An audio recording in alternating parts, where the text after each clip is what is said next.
Bienvenidos y bienvenidas a un nuevo episodio del ciclo de formación ambiental de Circularis. Yo soy Estefanía Kisling, responsable de comunicación, y hoy vamos a hablar de un tema súper importante que son las energías renovables y vamos a entender por qué son tan importantes para la salud de nuestro planeta.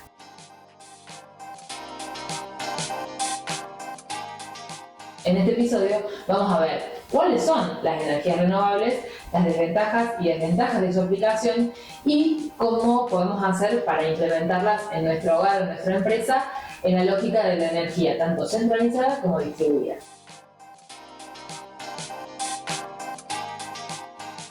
Entonces comenzamos por preguntarnos, ¿qué son las energías renovables? Bueno, son todas aquellas que provienen justamente de fuentes renovables, es decir, de aquellos recursos que se regeneran naturalmente y que no se agotan. Este concepto es muy importante para también comenzar a comprender el valor que tienen las energías renovables en un contexto planetario en el que el 13% de la población sigue sin acceso a una fuente de energía eléctrica con todo lo que eso implica. Asimismo, hoy las energías renovables y con todo su desarrollo en puja siguen siendo un porcentaje muy pequeño de la matriz energética total, ¿sí? Es decir, el 17% de las energías que se generan a nivel planetario son de fuentes renovables. Lo demás es proveniente de fuentes fósiles, es decir, carbón, petróleo, gas natural, que son de por sí fuentes no renovables y que además generan contaminación en el aire y, lo más importante, emisiones de gases de efecto invernadero que contribuyen con el cambio climático. Hoy el sector energético es justamente el que más gases de efecto invernadero genera, ¿sí? En conjunto con la producción agroganadera y otras actividades industriales. Entonces es muy importante el poder velar por esta transición hacia fuentes renovables para poder luchar contra el cambio climático con acciones concretas vinculadas a la mitigación. Y además hay que tener en cuenta que dentro de esta contribución del sector energético al cambio climático, el más importante y sobre el que tenemos que hacer mayor foco es el del transporte, ¿sí? Porque es el que más pesa en porcentaje dentro de todas las fuentes emisoras. Entonces comenzamos por identificar cuáles son estas energías renovables. Bueno, en primer lugar tenemos la energía solar. La energía solar puede ser producida a partir de la luz del sol, ¿sí? Que es la energía fotovoltaica, y es la que se genera a partir de los paneles solares, ¿sí? Y después está justamente lo que produce el mismo calor, ¿sí? Que es la energía termosolar y que se utiliza claramente para calefaccionar. Un ejemplo de un parque solar aquí en Argentina es el que tenemos en la provincia de Jujuy. En segundo lugar tenemos la energía eólica, que es el aprovechamiento de la energía cinética del viento para generar energía mecánica. Este tipo de energía fue un hito dentro del desarrollo de las energías renovables, ya que la energía eólica puede justamente generarse en el mismo punto en donde se la necesita. Entonces, de ahí nace un poco el concepto de energía distribuida versus la energía centralizada, que depende sí o sí de una central eléctrica en donde se genera el abastecimiento, ¿no? Entonces, de esta forma pensamos en otra lógica, cambiamos el paradigma en lo que es el abastecimiento de energía para hogares y empresas. Asimismo, tenemos en Argentina parques eólicos como los que están en el sur, en donde tenemos grandes vientos súper favorables para justamente la producción energética a partir de esta fuente. Otra fuente de energía renovable súper relevante es la energía de biomasa, que surge a partir del aprovechamiento de los residuos orgánicos, ¿sí? Sean ganaderos, forestales o agrícolas, para la generación de combustible. De esta manera, este tipo de energía tiene una contribución muy importante para este porcentaje que hablábamos dentro de la matriz energética que corresponde al transporte, ¿no? Entonces, de esta manera se puede pensar en un paralelismo de producir biocombustibles para contrarrestar en ese sentido el consumo de fuentes fósiles para este fin. Se puede producir biocombustible a partir de restos de alimentos, de estiércol, de restos de siembra o también de aceite usado de cocina, por ejemplo. Luego tenemos la energía geotérmica, también muy relevante en la Argentina, que es justamente el aprovechamiento de la energía calorífica del interior de la Tierra para producir electricidad. Un ejemplo de esta energía es la planta de Copahue, que se desarrolló durante algunos meses, la década de los 90. Sin embargo, nuestro país tiene gran potencial en otras provincias como Jujuy, como Salta o San Juan. Y por último tenemos la energía hidráulica, que convierte la energía cinética y la energía potencial gravitatoria del agua para convertirla en energía mecánica. La forma más común de producción de esta energía es a partir de represas hidráulicas para poder justamente generar este movimiento, esta energía cinética y convertirla en la mecánica. Pero también podemos nombrar en este punto la energía mareo y hundomotriz, que utiliza las olas y las mareas oceánicas para poder generar esta energía también. Hoy sabemos que las represas que se instalan a lo largo y a lo ancho de nuestro país generan un impacto muy grande en los ecosistemas. Tal es el caso, por ejemplo, de las represas en el sur de nuestro país, como la represa Néstor Kirchner, para la cual su evaluación de impacto ambiental arrojó una pérdida considerable de su biodiversidad asociada. De esta manera, si comparamos este impacto con la vida útil de esta represa en sí misma, podemos empezar a debatir acerca de qué tan renovable es, porque tenemos que este tipo de represas tienen una durabilidad de 10, 15, 20 años que se ve afectada por la erosión eólica o hídrica. En zonas incluso como la Patagonia, en donde tenemos grandes vientos que se pueden aprovechar para la producción de energía eólica, tenemos esa otra cara de la moneda en la cual se genera también muchísimo sedimento que después va reduciendo la vida útil, va reduciendo la capacidad de esa represa para abastecer energéticamente a la central. Es por eso que esta fuente, ni ninguna otra de la que hemos mencionado, son soluciones mágicas. Tienen que ir acompañadas siempre de una gestión ambiental responsable y acorde a la realidad local de la que estamos tratando de abastecer.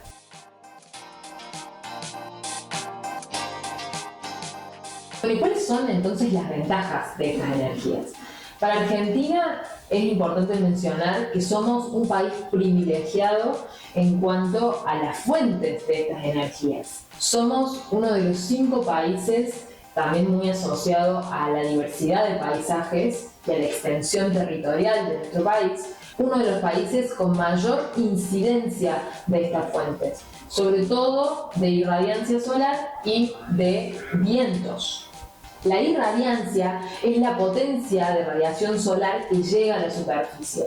Tanto por altura como por diferentes configuraciones del paisaje, hoy tenemos que el norte de la Argentina es uno de los sitios del planeta más privilegiados en ese sentido, con gran potencial de instalación, por ejemplo, de parques solares como hoy existen, o incluso en la lógica de la energía distribuida.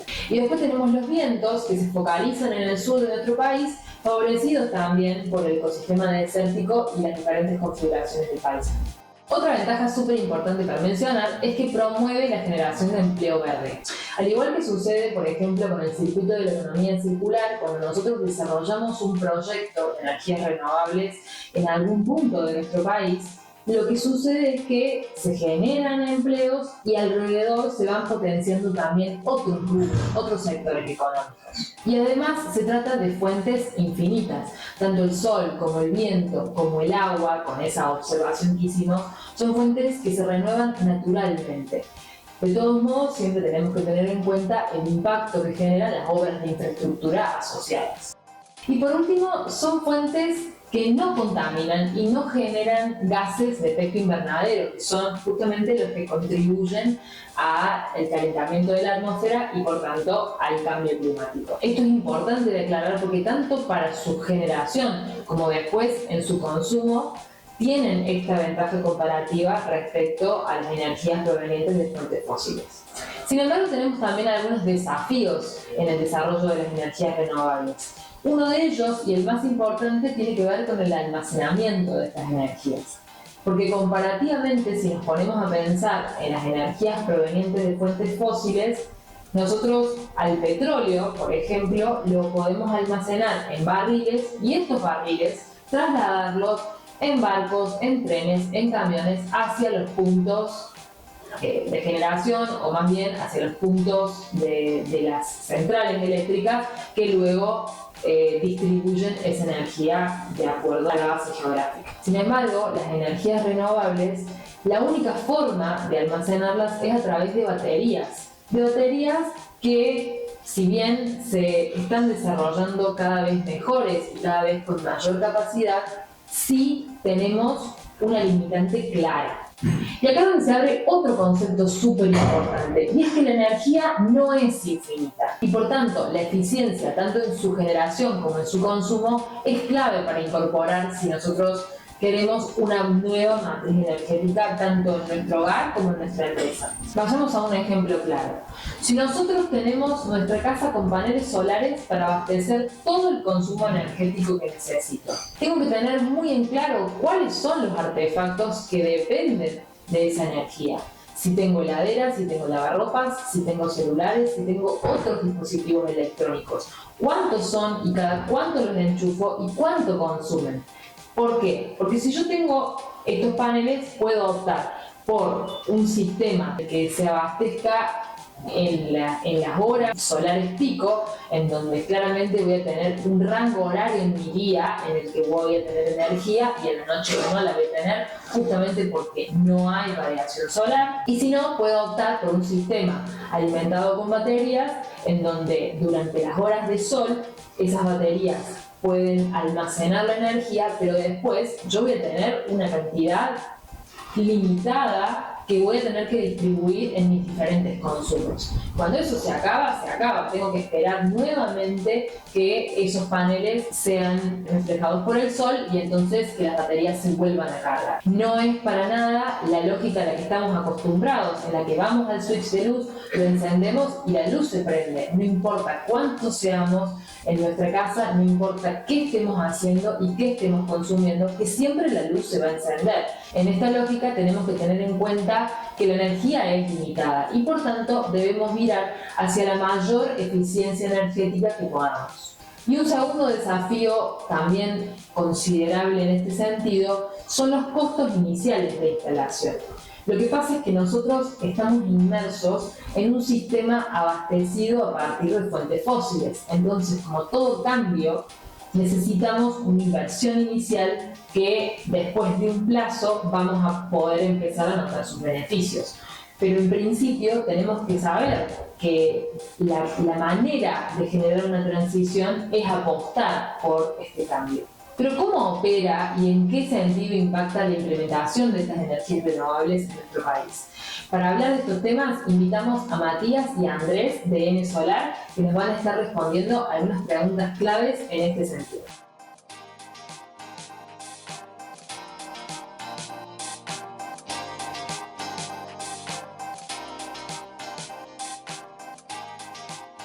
Bueno, acá estamos entonces con Matías y Andrés de N Solar, que nos van a contar un poquito acerca de la implementación de las energías renovables.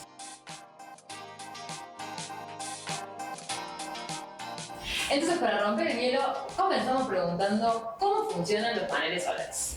Bueno, Tefi, muchas gracias por la invitación, muy contento de estar acá. Para comenzar con la explicación, lo primero que tenemos que entender es de qué están compuestos los paneles solares, ¿sí? Son una composición de células de silicio. ¿Qué función cumple el silicio acá? Cuando impacta la luz solar en estas células, el silicio provoca un desprendimiento de electrones, que estos electrones se transforman en corriente continua, ¿sí?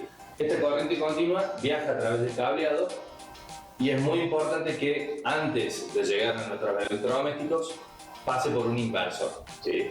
Esta corriente que se genera es corriente continua, no es la que usamos habitualmente, que se llama corriente alterna. Es sumamente importante que se transforme esta corriente de continua a alterna para poder aprovecharla en nuestros domicilios, en nuestra industria. ¿Y qué tipos de sistemas existen y cuál conviene más en la Argentina?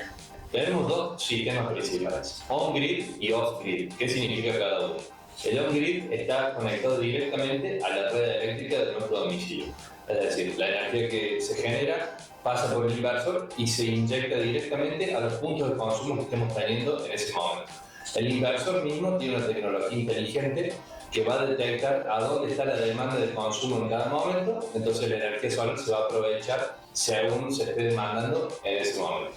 Si hay un excedente, el mismo inversor lo inyecta a la red y tenemos esa recompensa económica que habíamos hablado previamente. La ventaja de este sistema es que suele tener un tiempo de amortización más corto.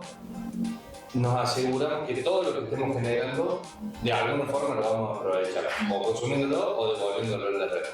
Y por otro lado tenemos el sistema off-grid, que se instala en lugares donde no hay acceso a la red eléctrica, por ejemplo zonas rurales, el campo, o se puede dimensionar algún sistema para, por ejemplo, una industria que tenga ciertos procesos que no se quiere quedar sin energía. Bueno, se puede dimensionar algo de esta manera, ¿sí? Esto trabaja con baterías, se va almacenando la energía durante el día, a la par que se está generando energía, se la va consumiendo y lo que sobra va a la batería. De todas formas, de nuevo, el inversor es inteligente y según cómo se configure, ahí se va separando si va a la batería o al consumo, ¿sí? La ventaja de esto, ¿cuál es? Que nos permite tener un consumo en lugares donde no tenemos acceso a la red.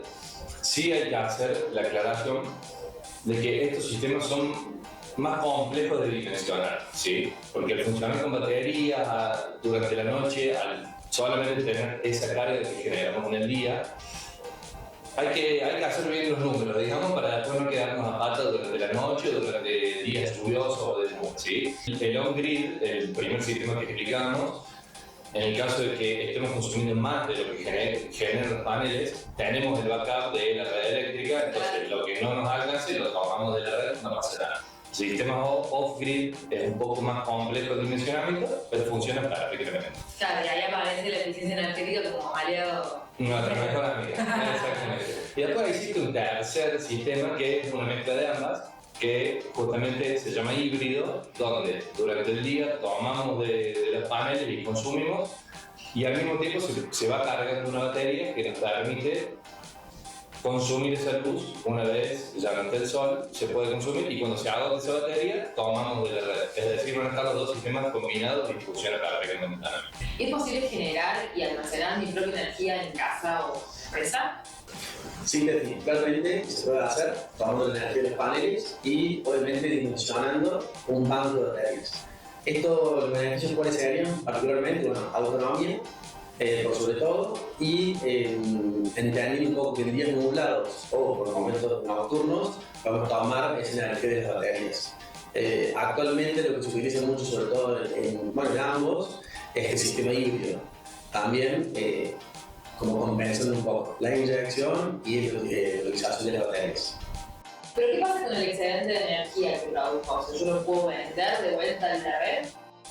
Sí, se puede vender, como hablamos antes, el excedente se puede inyectar y tenemos una compensación económica por esto, o el mismo excedente va a las baterías, ¿sí? Claro. Pero en el primer caso, que es el más habitual, cuando uno lo vuelve a meter en la red eléctrica y tiene la compensación, es importante mencionar que tenemos que llevar adelante el trámite de usuario generado, ¿sí? ¿Qué es esto? Es un trámite que se lleva adelante en las distribuidoras, puntualmente en este caso Córdoba, por ejemplo en EPEC, se presenta un formulario donde se habilita la instalación para que nos instale un medidor bidireccional, ¿sí? El medidor bidireccional justamente ¿qué hace? Distingue de energía que ingresa o energía que sale.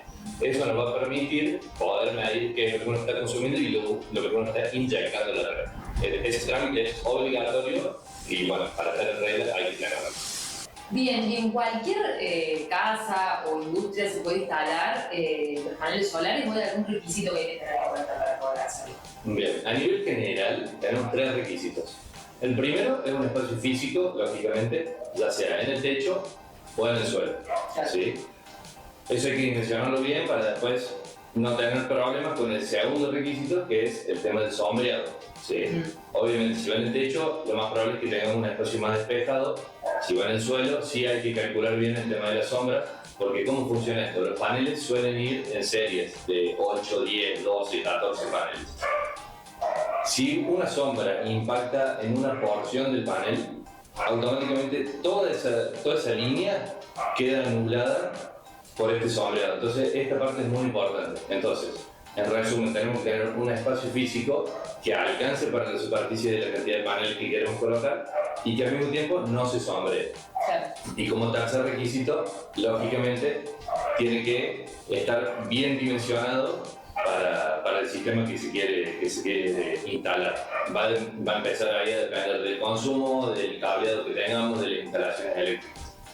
¿Y cuánto tiempo tarda en instalarse un sistema solar típico? Un sistema solar típico, obviamente dependiendo si es domicilio o empresa, en un domicilio aproximadamente que hacen instalaciones entre 5 a 8 kilowatts promedio, por lo general, se demora aproximadamente una semana, 10 días. Entre permiso, instalación técnica, y habilitación, es más o menos ese tiempo aproximado. Depende del clima, con toda obra, obviamente, pero sí. Y lo que es empresa, bueno, ya es otro dimensionamiento, pero más o menos aproximado la experiencia que calculamos que puede demorar 30 kilowatts por semana en un tiempo acorde a la instalación. ¿Y qué mantenimiento requieren los paneles solares? ¿Hay que limpiarlos, revisarlos? ¿Cada cuánto tiempo? Bien, el mantenimiento es bastante básico. Consiste en cada cierta cantidad de tiempo, cada 3, cada 6 meses, recomendamos nosotros, hacer una limpieza de la superficie del panel. Lógicamente se va acumulando cierta película de tierra que hay que limpiarla. También depende un poco de la época del año, en la época más húmeda, por ejemplo en el verano que hay un poco más de lluvia. La misma lluvia ya ayuda, ¿sí?, a que se vaya limpiando la superficie del panel. En épocas más secas quizá el mantenimiento es un poco más necesario y eso se puede ver en la curva de rendimiento del sistema. Estos sistemas son muy tecnológicos, ¿sí? La gran mayoría tiene control por aplicación móvil, entonces uno puede ir viendo el rendimiento que tiene día a día. Te vas a ir dando cuenta de cómo en las épocas más secas va bajando levemente, pero va bajando la curva de picos máximos de rendimiento. Entonces, eso ya es como, además de lo visual, que lógicamente uno lo ve el panel sucio, eso también va a marcar un poco el momento que sería necesario una limpieza. ¿Y qué vida útil tienen los paneles solares? Bueno, el panel solar tiene una vida útil muy prolongada, a medida de los años se ha ido extendiendo y aproximadamente tiene una vida útil de más de 25 años. Un montón. Un montón, sí, la verdad que sí, y dentro de lo que es, que ya hablamos antes, los inversores, además los paneles que son el corazón de la instalación, tienen una vida útil también de aproximadamente entre 10 y 15 años, también dependiendo un poco, siempre realizamos garantías y un poco las marcas también que hay. Y por último, lo que habla un poco de lo que sería la independencia de instalación, las baterías, depende del tipo de baterías que haya, depende de composición, que también se va mejorando en los años, que tenemos lo que es plomo o litio, por ejemplo, puede variar entre 5 a 15 años, dependiendo de los ciclos de vida y obviamente el uso que le dé cada uno. Claro, industrial, residencial, eso también varía. Exactamente. ¿Y en cuánto tiempo más o menos se recupera esa inversión? Y mira, en la actualidad, en los últimos años y medio ha cambiado mucho la ecuación, puntualmente por un tema de costos de los insumos, se ha reducido bastante, y al quitar los subsidios en la energía eléctrica, ha aumentado el precio de la luz obviamente, entonces eso se ha reducido prácticamente más de la mitad o un tercio el recupero. Claro. Esto depende obviamente del dimensionamiento que tiene y del uso obviamente de la energía tanto en una empresa como en un domicilio.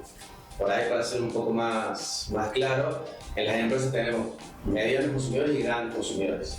Tenemos que tener en cuenta, como decía, el costo de la luz, los costos fijos que pueden llegar a tener también aumento de potencia dentro de las empresas más grandes, y dentro de lo que es un domicilio, el uso y costo. Aproximadamente en un domicilio el recupero puede variar entre 4 a 6 años, más o menos aproximadamente, y en las empresas puede variar entre 3 a 6 años aproximadamente.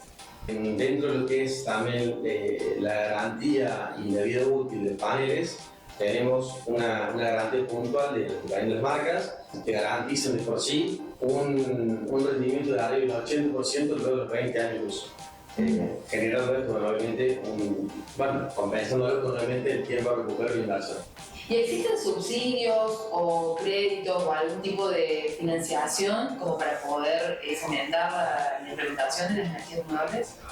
Bien, al día de hoy existen solamente beneficios financieros, ¿sí?, de financiación, ya sea de entidades bancarias o justamente de entidades financieras que te otorgan líneas de crédito.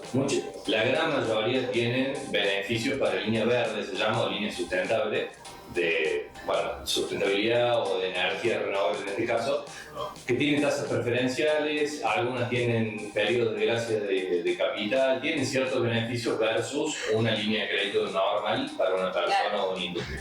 Bueno, y justo hablando de la inversión, ¿qué marco legal tiene la Argentina en cuanto a la legislación e implementación de la energía distribuida? Mira, en Argentina está la ley 27.424, que es la que dispone el marco legal de generación distribuida en Argentina. ¿Sí? Esta ley lo que permite es a los usuarios poder autoconsumir de la energía que generan a través de los paneles solares y también crea la figura de generación comunitaria. ¿Sí? ¿Qué quiere decir? Que básicamente se empieza a generar entre todos los usuarios energía en la red. Lo que permite que lo que no consumo y tengo excedente lo puedo inyectar a la red y tengo una compensación económica por esta energía que me está sobrando y estoy inyectando. Bien. Dentro de esto va avanzando obviamente el marco legal y por ejemplo este año se está empezando a aplicar lo que es la generación comunitaria virtual. ¿Qué permite esto? No solamente generar en el techo, esto que hablamos antes de los requisitos, quizás yo no tengo la capacidad física de instalar paneles solares en mi techo, se puede hacer un parque solar o una instalación grande, por ejemplo, en el techo de una industria, generar allí X cantidad de potencia, supongamos 100, 200 kilos pico, lo que consuma la industria va para la industria y el sobrante puede ir, por ejemplo, para sucursales de venta que tenga la misma industria, aprovechar la generación que tiene en un punto en distintos puntos, por eso se llama virtual. Se genera en un punto y se consume no solo acá, sino que habilita el consumo en otros puntos. Que está muy bueno, porque a grandes rasgos la ecuación económica que más conviene es el autoconsumo, ¿sí? Cuando yo autoconsumo estoy ahorrando de consumir justamente de la distribuidora. Cuando yo inyecto, obtengo una compensación económica, pero no nivela a lo que me sale a mí el kilowatt cuando lo consumo. Entonces es mucho más conveniente esta generación virtual para aprovechar todo lo que me está sobrando en un punto y aprovecharlo en otro punto. Claro, yo de eso. Bueno, muchísimas gracias, Mati y Andy, por venir. La verdad que estamos muy contentos, muy agradecidos por poder profundizar en este tema tan importante. Así que bueno, nos despedimos y nos vemos la próxima en nuestro nuevo ciclo de Ecuaciones Ambientales Circulares. Chao, gracias.